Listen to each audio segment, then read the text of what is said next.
नमस्कार, भारत एक्सप्रेस देख रहे हैं आप। आपके साथ मैं हूं जुबल मिश्रा। राज्यसभा में विपक्षी दल इलाहाबाद हाईकोर्ट के जज जस्टिस शेखर कुमार यादव के खिलाफ महाभियोग प्रस्ताव लाने के लिए नोटिस देने की तैयारी कर रहे हैं।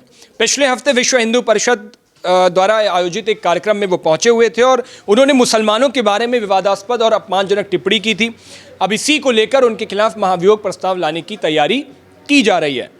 सूत्रों के मुताबिक 36 विपक्षी सांसदों ने इस याचिका पर पहले ही हस्ताक्षर कर दिया था और इसकी शुरुआत की थी राज्यसभा सांसद कपिल सिब्बल ने।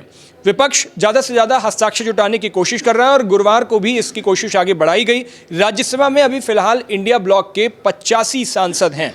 जिन लोगों ने पहले हस्ताक्षर कर दिए उनमें कांग्रेस नेता दिग्विजय सिंह हैं, जयराम रमेश हैं, विवेक तनखा ने भी हस्ताक्षर किए हैं। आम आदमी पार्टी से संजय सिंह हैं, टीएमसी के साकेत गोखले हैं, सागरिका घोष हैं, राजद के मनोज कुमार झा हैं, सपा के जावेद अली खान हैं, सीपीआई के जॉन ब्रिटास हैं और सीपीआई के संतोष कुमार का नाम भी उसमें बताया गया है। यानी कुल मिलाकर के इन तमाम विपक्षी दलों के सांसदों ने अपने अपने हस्ताक्षर उस पर किए हैं।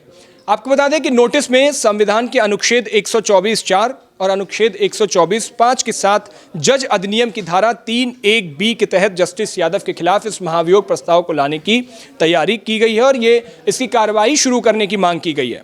न्यायाधीश जांच अधिनियम 1968 के मुताबिक किसी न्यायाधीश के खिलाफ अगर शिकायत लोकसभा में पेश की जाती है तो कम से कम 100 सदस्यों द्वारा उसमें हस्ताक्षर किए जाने चाहिए और उसके प्रस्ताव के बाद 100 सदस्य के जब हस्ताक्षर हो जाएंगे तभी वो प्रस्ताव सामने लाया जाएगा। और अगर राज्यसभा में पेश किया जाता है तो कम से कम 50 सांसदों के हस्ताक्षर उस पर होने चाहिए। तो लोकसभा में ये संख्या 100 है, राज्यसभा में ये संख्या 50 है।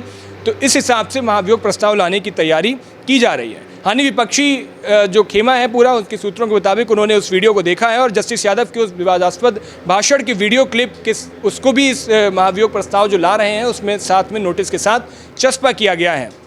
आपको बता दें कि एक बार जब सांसद प्रस्ताव पेश कर देते हैं तो सदन का पीठासीन अधिकारी इसे एक्सेप्ट भी कर सकता है या फिर रिजेक्ट भी कर सकता है, यानी स्वीकार भी कर सकता है, अस्वीकार भी कर सकता है। ये पूरा निर्भर करता है पीठासीन अधिकारी के ऊपर। अगर उसको एक्सेप्ट कर लिया जाता है तो शिकायत की जांच करने और निर्धारित करने के लिए 2 न्यायाधीशों और एक न्यायविद वाली 3 सदस्यीय समिति की गठन कर दिया जाएगा और उसके बाद ये महाभियोग को प्रक्रिया में लाना चाहिए, नहीं लाना चाहिए, ये सब वहाँ पर ये 3 सदस्यीय पीठ क्लियर करेगी।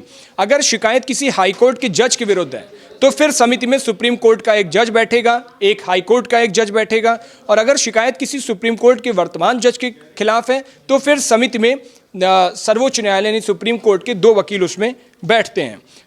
अब आपको बता दें कि इसमें जिसके खिलाफ ये महाभियोग लाया जा रहा है, जस्टिस शेखर यादव, उन्होंने क्या कहा है। जस्टिस शेखर यादव इलाहाबाद हाईकोर्ट के जज हैं। रविवार को वो बीएचपी के कार्यक्रम में शामिल हुए थे। यूसीसी के मुद्दे पर वो बात रख रहे थे। हिंदुस्तान में रहने वाले बहुसंख्यकों के हिसाब से ही देश चलेगा, ऐसा उनका कुछ स्टेटमेंट था।